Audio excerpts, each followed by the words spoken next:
Have you ever had to make a really, really big purchase? You know, the kind where if you get it wrong, it's not just a pain, it's a super expensive long-term headache. Well, today, we're going to steal a page from professional exercise science programs to build a foolproof guide for one of the biggest investments you can make, buying gym equipment. Okay, let's get into it. So, picture this. You're standing there either in a big empty room or just staring at your current setup that's seen better days. You've got a budget and you're ready to build something awesome. The excitement, totally real. But man, so is the pressure. Where do you even start? You're instantly hit with this sea of brands, models, and features. There are countless websites and catalogs, and every single one is screaming that their product is the absolute best. Honestly, making the right call can feel like you're trying to solve a high-stakes puzzle. And a mistake, it won't just cost you thousands of dollars, it can mess with the safety and happiness of every single person who uses that gear. So, how do you cut through all that noise? Well, the pros in this field don't just wing it or get distracted by the shiniest, cheapest thing. Nope. They use a structured, methodical approach. It's all about having a system. This slide really says it all. On one side, you have the classic mistake, focusing only on the price tag. And trust me, that road usually ends in buyer's remorse. But on the other side, that's the professional method. It treats cost as just one piece of a much bigger puzzle, using a balanced checklist to find the real value. And that right there is the secret. It's not some magic trick. It's just about having a solid process. The pros use a proven checklist to size up every piece of equipment. They actually split it into two main categories, which is how they guarantee they're making a smart investment that's going to pay off for years to come. And today, we're going to walk you through that exact system. All right, we're about to break down those 6 criteria, and we're going to frame them just like the pros do. First, we'll cover the 3 non-negotiables. These are the absolute must-haves. Then we'll get into the 3 value optimizers that help you pick the absolute best option from your shortlist. First up, our top non-negotiable, safety.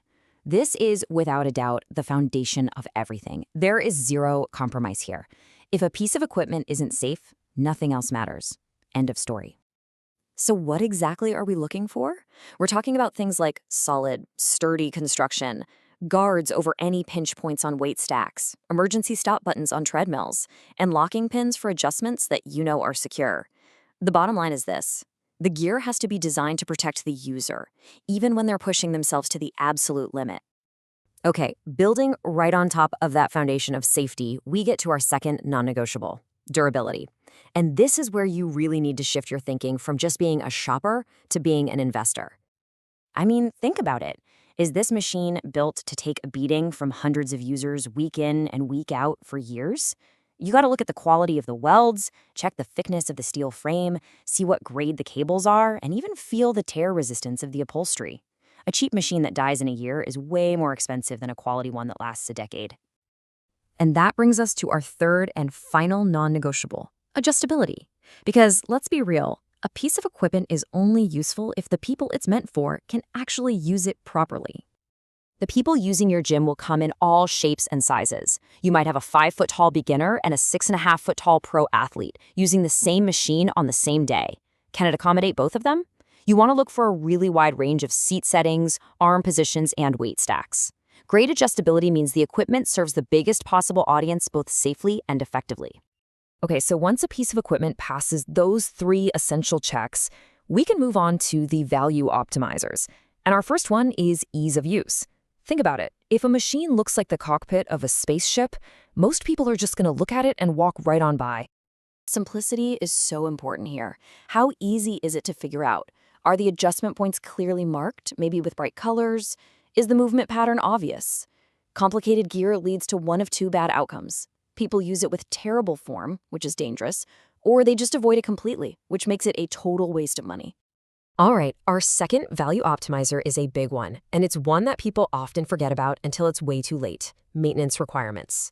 The price you pay up front, that's just the beginning of the story. You have to ask the tough questions. How often do you need to lubricate or tighten the cables?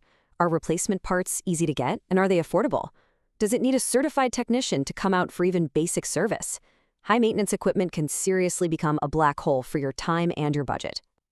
And that brings us to our final and arguably most powerful value optimizer, cost. Now, notice how this is the last thing on our list? It's used to make the final call, not the first one. Cost is the final filter. Once you've got a short list of options that have passed your non-negotiable standards for safety, durability, and adjustability, then you use ease of use, maintenance, and finally, price to pick the winner. This whole process ensures you're not just buying the cheapest thing you can find, but the best value that truly meets all your critical needs. So there you have it, the complete checklist. You start with your 3 non-negotiables: safety, durability, and adjustability. Then, from that list of qualified candidates, you pick the best one using your 3 value optimizers: ease of use, maintenance, and, at the very end, cost. If you run every potential purchase through this 6-point gauntlet, you can feel really confident in your decision. So after all that, what's the big idea here? What's the main thing you should walk away with?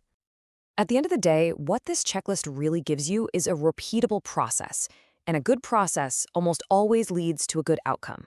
And you know what? This isn't just about buying gym equipment. It's a way of thinking you can apply to pretty much any major decision. Buying a car, a house, even a new computer. Define what truly matters first, and let the price be the final deciding factor, but only among the best of the best. And that leaves us with one final question for you to think about. Looking at this framework and thinking about what you specifically need, whether it's for a small home gym or a huge commercial facility, how would you prioritize these criteria? The perfect balance is going to be a little different for everyone, but now you have the process to find it.